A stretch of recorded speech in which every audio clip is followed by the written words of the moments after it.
Kalian pernah ketemu dengan gadis yang sangat munafik gak? Dalam hati berpikir rambut orang ini sangat jelek. Tapi di mulut berkata, wah model rambutmu sangat imut. Dan gadis yang mendengar pujian itu pun menjadi sangat senang. Dia terus menanyainya, namamu siapa? Namaku Yuria. Dengan semangat ia berkata, wah gak mungkin, namamu bahkan juga sangat imut. Padahal dalam hatinya berkata, ih nama yang norak. Dengan kemunafikannya, ia pun berhasil berbaur ke dalam grup ini. Dia bernama Mai, karena pekerjaan ayahnya. Ia harus pindah sekolah dari kota ke desa kecil ini. Ia yang tahu aturan sekolah. Berurusan dengan teman sekelas ini hanyalah masalah mudah. Tapi di saat itu, gadis di depan tiba-tiba sesak napas. Karena temannya menanyainya barulah mengetahui. Ternyata gadis ini yang bernama Shino di saat SMP. Selalu diintimidasi oleh Mai. Sehingga saat dia melihat Mai, ia langsung panik. Setelah semua murid mengetahui hal itu, pandangan semua orang ke Mai langsung berubah. Mai juga dengan mukanya yang tidak bersalah mengatakan itu semua hanyalah salah paham. Kemudian keluar mengejar Shino. Siapa sangka Shino sedang menunggunya dengan muka datar di lorong. Di saat Mai melihat muka Shino, dia akhirnya teringat, intimidasi yang dilakukan kepada Shino sangat parah. Mai memunculkan senyum jahat sambil berkata, sekarang aku akan membuatmu merasakan bagaimana rasanya diintimidasi. Mendengar ada suara orang yang datang, Shino langsung mengubah ekspresinya. Sambil memegang perut dan berteriak, ah sakit, Mai jangan seperti ini. Minggir, kamu tidak apa-apa kan? Sampah masyarakat. Saat pergi, Shino membalikkan kepalanya dan memunculkan senyum jahatnya. Sejak hari kedua, semua orang mulai menyiraminya air, menulis kata-kata marah di atas mejanya, menggunting bukunya dan lain-lain. Tidak ada orang yang bersedia untuk menjadi temannya.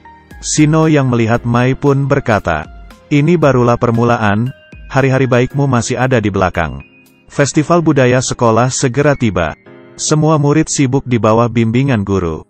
Saat gurunya meninggalkan kelas, seorang gadis langsung memeluk menahan Mai. Dulu Mai adalah seorang pembuli.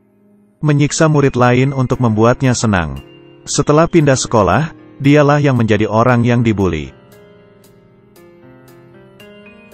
Semua ini dilihat oleh guru. Tapi guru itu hanya diam lalu pergi. Setelah Mai pergi ke toilet untuk membersihkan dirinya, Shino yang dulunya ia bully menghampirinya.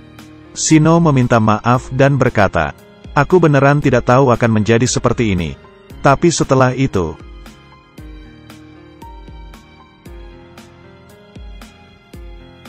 Shino langsung berubah menjadi senang dan berkata ini barulah permulaan. Kalau tidak kamu tidak usah sekolah lagi, atau bunuh diri saja. Sekarang aku sudah jauh lebih baik darimu. Hari festival budaya akhirnya tiba. Setelah mengalami hal-hal tersebut, Mai meninggalkan kelas dan sembunyi di dalam gudang. Tapi tidak lama kemudian ia ditemukan. Para murid ingin menguncinya di dalam gudang. Lalu menggunakan pel mengaitkannya ke gagang pintu, kemudian pergi. Beberapa saat kemudian, Mai mulai panik dan ia tidak kuat lagi. Ia menggunakan sekuat tenaganya untuk menggedor pintu. Ia mengira di luar tidak ada orang yang mendengarnya. Siapa sangka, di luar berdiri seorang guru. Setelah melihat itu ia pun pergi. Setelah acara selesai, beberapa murid kembali ke gudang dan membukakan pintu. Mai langsung buru-buru berlari keluar, tapi ia didorong terjatuh.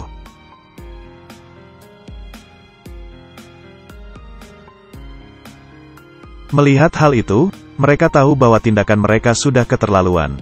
Tatapan Mai penuh amarah, lalu ia berdiri.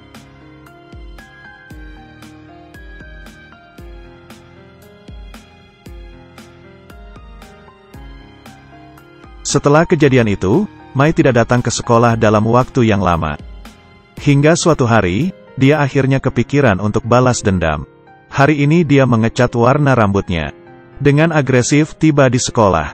Yuria yang merasa dirinya sudah agak keterlaluan ingin minta maaf. Tapi belum juga berkata selesai sudah diberhentikan oleh Mai. Hei kamu. Aku sudah sangat lama ingin berkata kepadamu. Model rambutmu itu sangat jelek. Yuria pun sangat marah. Marah hingga tidak bisa berkata-kata. Saat itu Mai memerhatikan semua grup kecil di dalam kelas. Lalu melihat seseorang yang sendirian. Tindakannya sudah akan dimulai. Mai tiap hari dibuli di sekolah. Dan harus tahu sebelum pindah sekolah, ialah yang membuli orang. Mana ada orang yang membulinya. Dia akhirnya memulai aksinya. Pertama ia sengaja mendekati seseorang. Yang semua orang tidak bersamanya, dan menjadi temannya. Tapi hal ini masih belum cukup. Ia masih belum bisa menghindari dari pembulian. Kemudian Mai melaluinya mengubah data-data percakapan. Dan gadis yang tidak bersama dengan Yuria. Melihat percakapan itu menjadi sangat marah. Lalu ia menyebarkan percakapan itu ke grup kelas. Keesokannya, semua pandangan kepada Yuria berubah. Ini barulah permulaan, ia kemudian sengaja mendekati seorang pria. Dan dari pria itu ia mengetahui. Orang dengan prestasi paling tinggi di kelas adalah Yui. Dan Yui selalu menyukai sahabatnya Shino. Di saat bermain, dia sengaja terjatuh dengan serangan bola Shizuka, sehingga lututnya terluka. Dan kebetulan hal itu dilihat jelas oleh Yui. Tidak lama kemudian, Mai menemui Yui dan berkata, "Gadismu dimanfaatkan oleh orang lain. Shino itu bukan orang yang biasa saja, kamu pasti juga merasakannya. Kamu harus melindunginya." Melihat Yui yang pergi, Mai memunculkan senyuman yang licik. Kemudian Mai menemui Shino. Dengan beberapa kata sudah memunculkan sifat Shino yang sebenarnya. Dia bahkan mengatakan hal yang tidak baik didengar kepada Mai. Tapi dia tidak tahu, semua ini diam-diam direkam oleh Mai. Setelah pulang ke rumah, ia memotong bagian videonya. Keesokannya di sekolah semua orang, termasuk guru, menerima video ini. Setelah semua orang melihatnya, semua orang melihat Shino dengan tatapan aneh. Yuria membawa HP-nya dan menanyainya ke Mai. "Bukannya kamu yang membuli Shino, kenapa sekarang menjadi seperti ini?" Mai hanya melihatnya dengan diam. Murid lain yang melihat Yuria pun diam-diam bergosip. "Pembulinya bukannya kamu ya?" Yuria yang kehilangan kesadaran pun terjatuh ke lantai. Saat itu beberapa murid mengelilingi Mai dan berkata, "Yuria benar-benar sudah keterlaluan, Shino juga mengejutkan ya. Dia bukannya ada penyakit mental." Saat itu Shino pun langsung menghampiri Mai.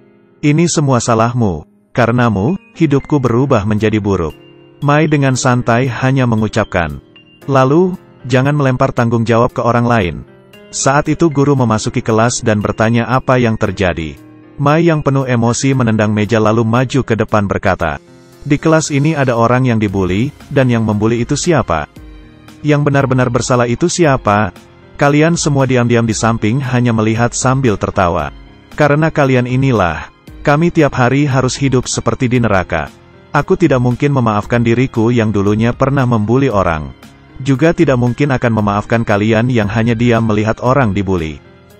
Jadi kalian semua pergi mati saja." Semua orang yang mendengar ini tidak bisa apa-apa. Lalu satu persatu terjatuh ke lantai.